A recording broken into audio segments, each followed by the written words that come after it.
열왕기하 23장. 왕이 사람을 보내어 유다와 예루살렘의 모든 장로를 소집하였다. 왕이 주님의 성전에 올라갈 때 유다의 모든 백성과 예루살렘의 모든 주민과 제사장들과 예언자들과 어른으로부터 아이에 이르기까지 모든 백성이 그와 함께 성전으로 올라갔다. 그때 왕은 주님의 성전에서 발견된 언약책에 적힌 모든 말씀을 크게 읽어서 사람들에게 들려주도록 하였다.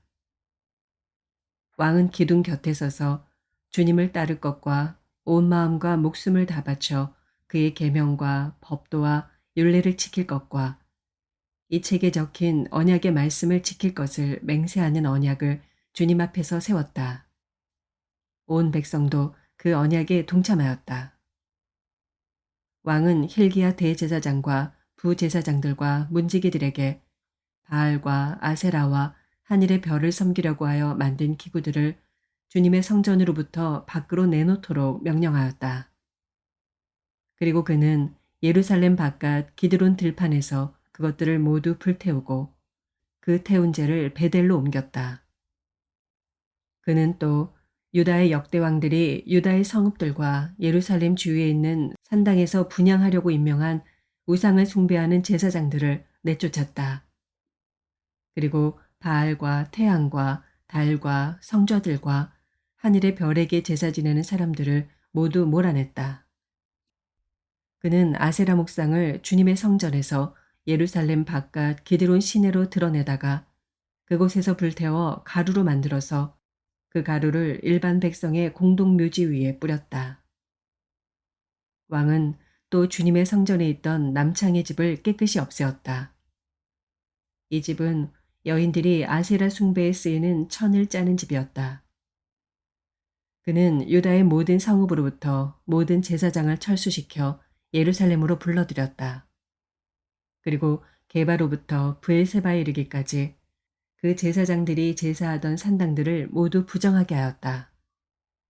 그리고 이 성읍 성주의 이름을 따서 여호수아의 문이라고 부르는 문이 있었는데 그 문의 어귀에 있는 산당들, 곧 그 성문 왼쪽에 있는 산당들을 모두 헐어버렸다.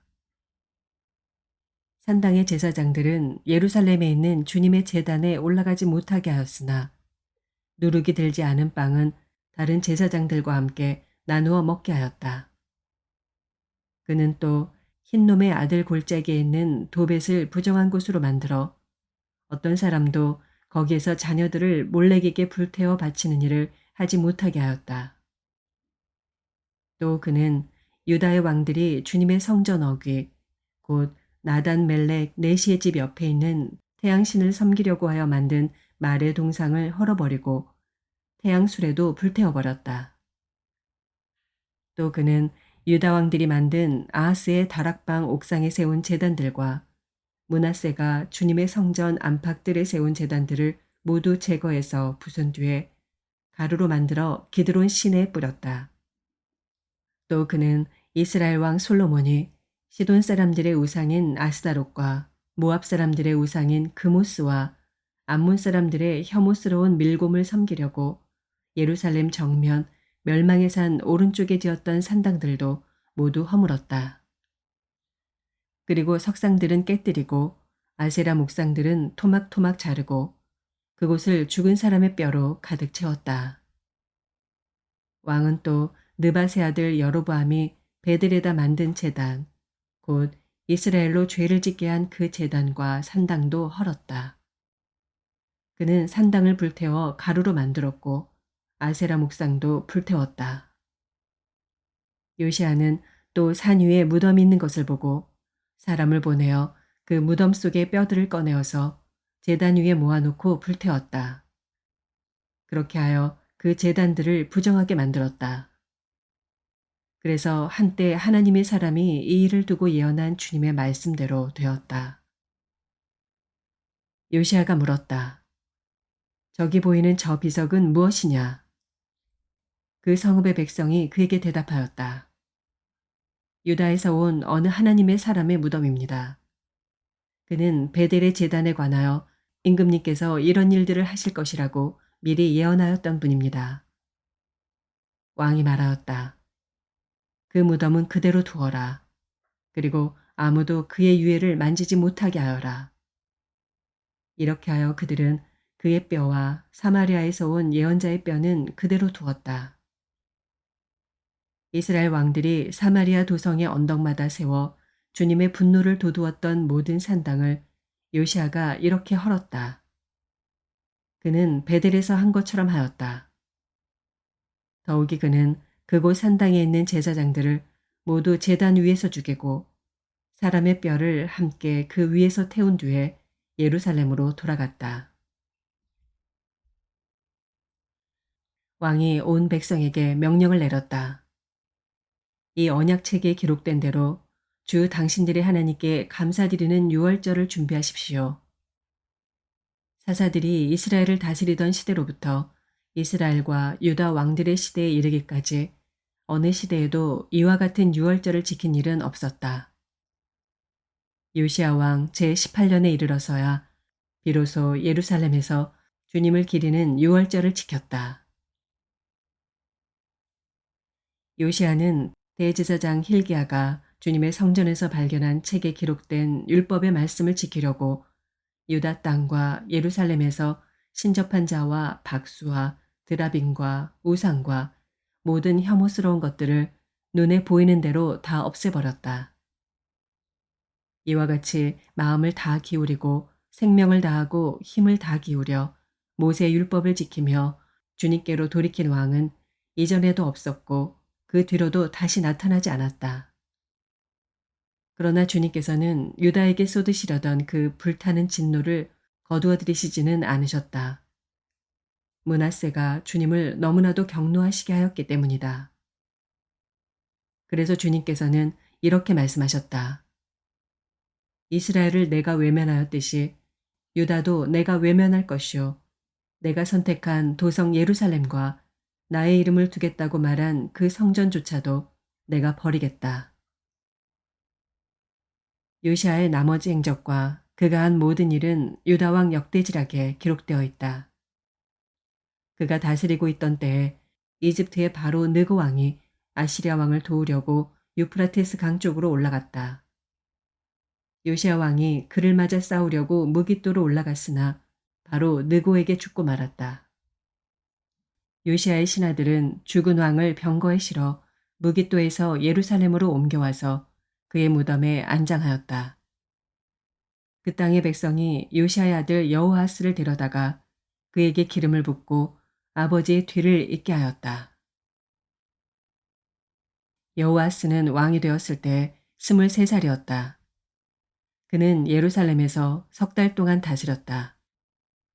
그의 어머니 하무달은 림나 출신인 예레미야의 딸이다.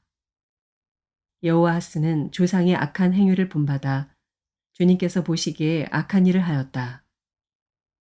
이집트의 바로 느고 왕이 그를 하맛 땅에 있는 리블라에서 사로잡아 예루살렘에서 다스리지 못하게 하고 유다가 이집트에 은 100달란트와 금 1달란트를 조공으로 바치게 하였다. 또 바로 느고 왕은 요시아를 대신하여 요시아의 아들 엘리야김을 왕으로 삼고 그의 이름을 여호야김으로 바꾸게 하였다. 여호아스는 이집트로 끌려가 그곳에서 죽었다. 여호야김은 바로의 요구대로 그에게 은과 금을 주었다. 그는 바로의 명령대로 은을 주려고 백성에게 세금을 부과하였고 백성들은 각자의 재산 정도에 따라 배정된 액수대로 바로 느고에게 줄 은과 금을 내놓아야 하였다. 여호야김은 왕이 되었을 때 25살이었다. 예루살렘에서 11해 동안 다스렸다. 그의 어머니 스비다는 루마 출신 부다야의 딸이다. 그는 조상의 악한 행위를 본받아 주님께서 보시기에 악한 일을 하였다. 히브리서 5장. 각 대제사장은 사람들 가운데서 뽑혀서 하나님과 관계되는 일에 임명받습니다. 그리하여 그는 사람들을 위하여 예물과 속죄의 희생 제사를 드립니다. 그는 자기도 연약함에 휘말려 있으므로 그릇된 길을 가는 무지한 사람들을 너그러이 대할 수 있습니다. 그는 백성을 위해서 속죄의 제사를 드려야 하는 것과 마찬가지로 그 연약함 때문에 자기 자신을 위해서도 드려야 하는 것입니다. 누구든지 이 영예는 자기 스스로 얻는 것이 아니라 아론과 같이 하나님의 부르심을 받아서 얻는 것입니다. 이와 같이 그리스도께서도 자기 자신을 스스로 높여서 대제사장이 되는 영광을 차지하신 것이 아니라 그에게 너는 내 아들이다. 오늘 내가 너를 낳았다 하고 말씀하신 분이 그렇게 하신 것입니다. 또 다른 곳에서 너는 멜기세덱의 계통을 따라 임명받은 영원한 제사장이다 하고 말씀하셨습니다. 예수께서 육신으로 세상에 계실 때 자기를 죽음에서 구원하실 수 있는 분께 큰 부르짖음과 많은 눈물로써 기도와 탄원을 올리셨습니다. 하나님께서는 예수의 경외심을 보셔서 그 간구를 들어주셨습니다. 그는 아드님이시지만 고난을 당하심으로써 순종을 배우셨습니다.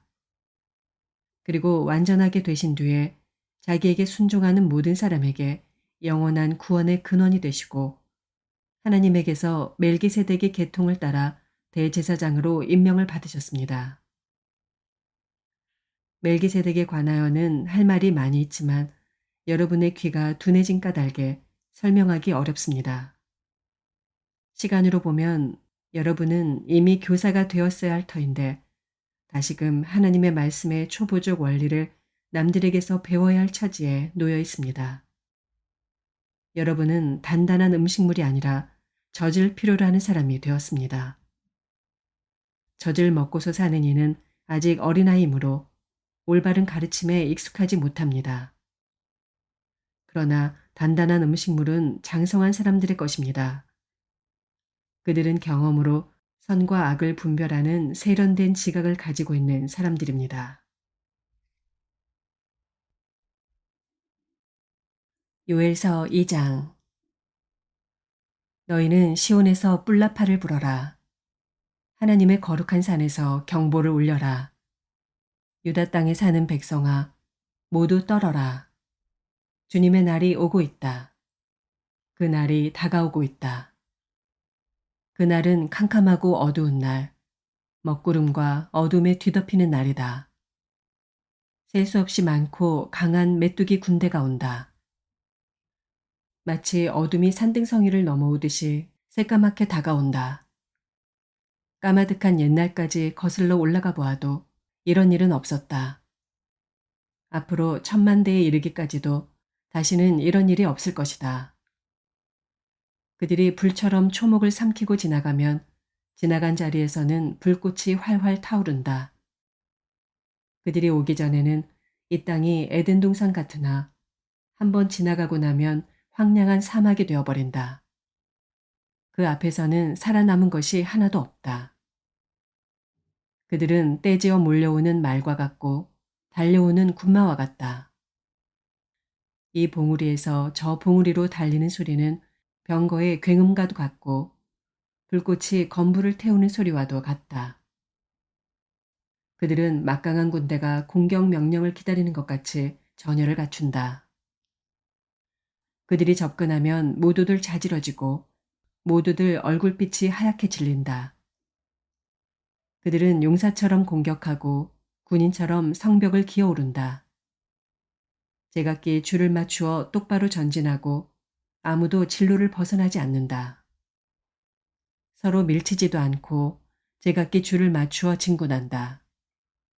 빗발치듯 쏟아지는 투창을 뚫고 전진한다. 그들의 행렬은 끊어지지 않는다. 드디어 성 안으로 들어간다. 성벽을 뛰어넘고 건물을 기어오르고 도둑처럼 창문을 넘어 집 안으로 쳐들어간다. 전진할 때는 땅이 진동하고 온 하늘이 흔들린다. 해와 달이 어두워지고 별들이 빛을 잃는다. 주님께서 큰 음성으로 당신의 군대를 지휘하신다. 병력은 헤아릴 수 없이 많고 명령을 따르는 군대는 막강하다. 주님의 날은 놀라운 날, 가장 무서운 날이다. 누가 감히 그 날을 견뎌낼까? 지금이라도 너희는 진심으로 회개하여라. 나 주가 말한다. 금식하고 통곡하고 슬퍼하면서 나에게로 돌아오너라. 옷을 찢지 말고 마음을 찢어라. 주 너희 하나님께로 돌아오너라. 주님께서는 은혜롭고 자비로우시며 오래 참으시며 한결같은 사랑을 늘 베푸시고 불쌍히 여기는 마음이 많으셔서 뜻을 돌이켜 재앙을 거두기도 하신다. 행여 주님께서 마음과 뜻을 돌이키시고 오히려 복까지 베푸셔서 너희가 주 하나님께 곡식제물과 부어드리는 제물을 바칠 수 있게까지 하실는지 누가 아느냐.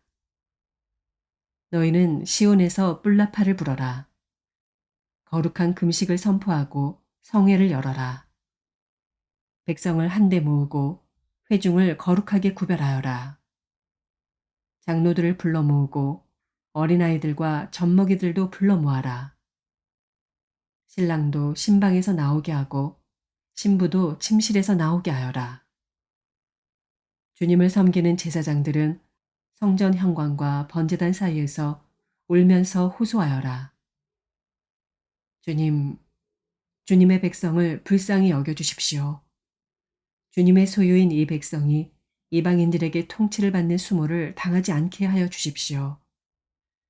세계 만민이 그들의 하나님이 어디 있느냐 하면서 조롱하지 못하게 하여 주십시오.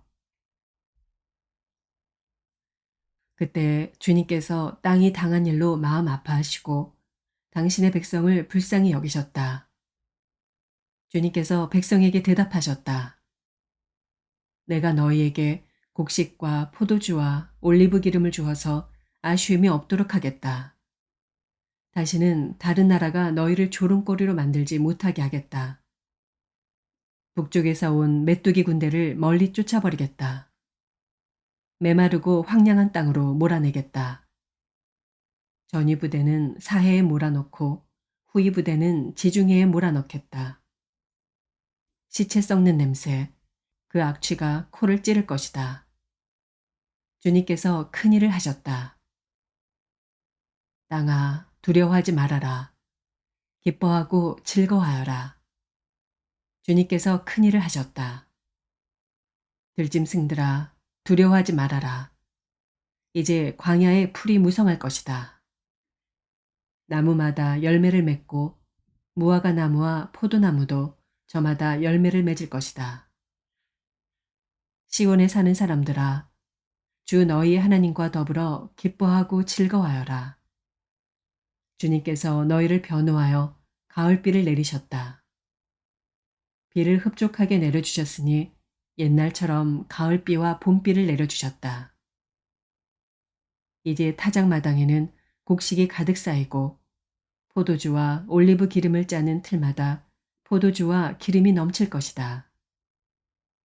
메뚜기와 누리가 썰어먹고 황충과 풀무치가 삼켜버린 그 여러 해의 손해를 내가 너희에게 보상해 주겠다. 그 엄청난 메뚜기 군대를 너희에게 보내어 공격하게 한 것은 바로 나다. 이제 너희가 마음껏 먹고 배부를 것이다. 너희에게 놀라운 일을 한 주 너희의 하나님의 이름을 너희가 찬양할 것이다. 나의 백성이 다시는 수치를 당하지 않을 것이다. 이스라엘아, 이제 너희는 알게 될 것이다. 내가 너희 가운데 있다는 것과 내가 주 너희의 하나님이라는 것과 나 말고는 다른 신이 없다는 것을 깨닫게 될 것이다. 나의 백성이 다시는 수치를 당하지 않을 것이다. 그런 다음에 내가 모든 사람에게 나의 영을 부어주겠다. 너희의 아들, 딸은 예언을 하고 노인들은 꿈을 꾸고 젊은이들은 환상을 볼 것이다.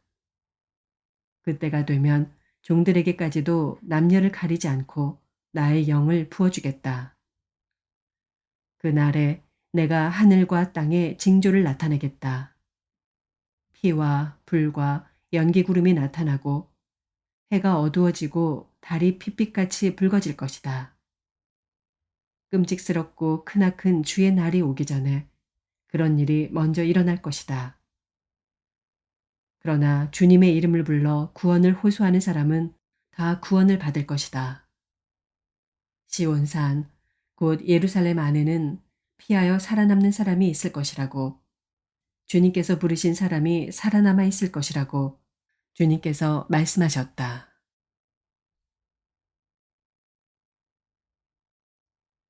시편 142편. 나는 소리를 높여서 주님께 부르짖는다.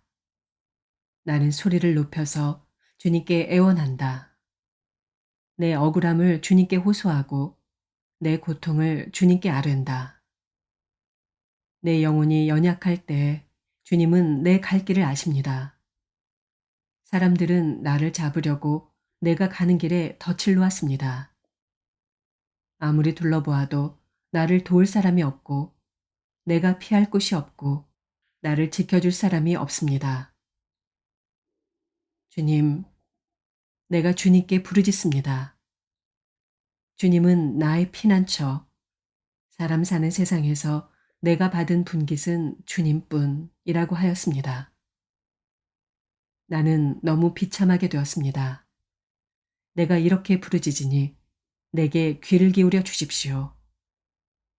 나를 핍박하는 자들에게서 나를 건져 주십시오. 그들이 나보다 강합니다. 내 영혼을 감옥에서 끌어내 주셔서 주님의 이름을 찬양하게 해 주십시오. 주님께서 내게 넘치는 은혜를 베푸시니 의인들이 나를 감싸줄 것입니다. 아멘.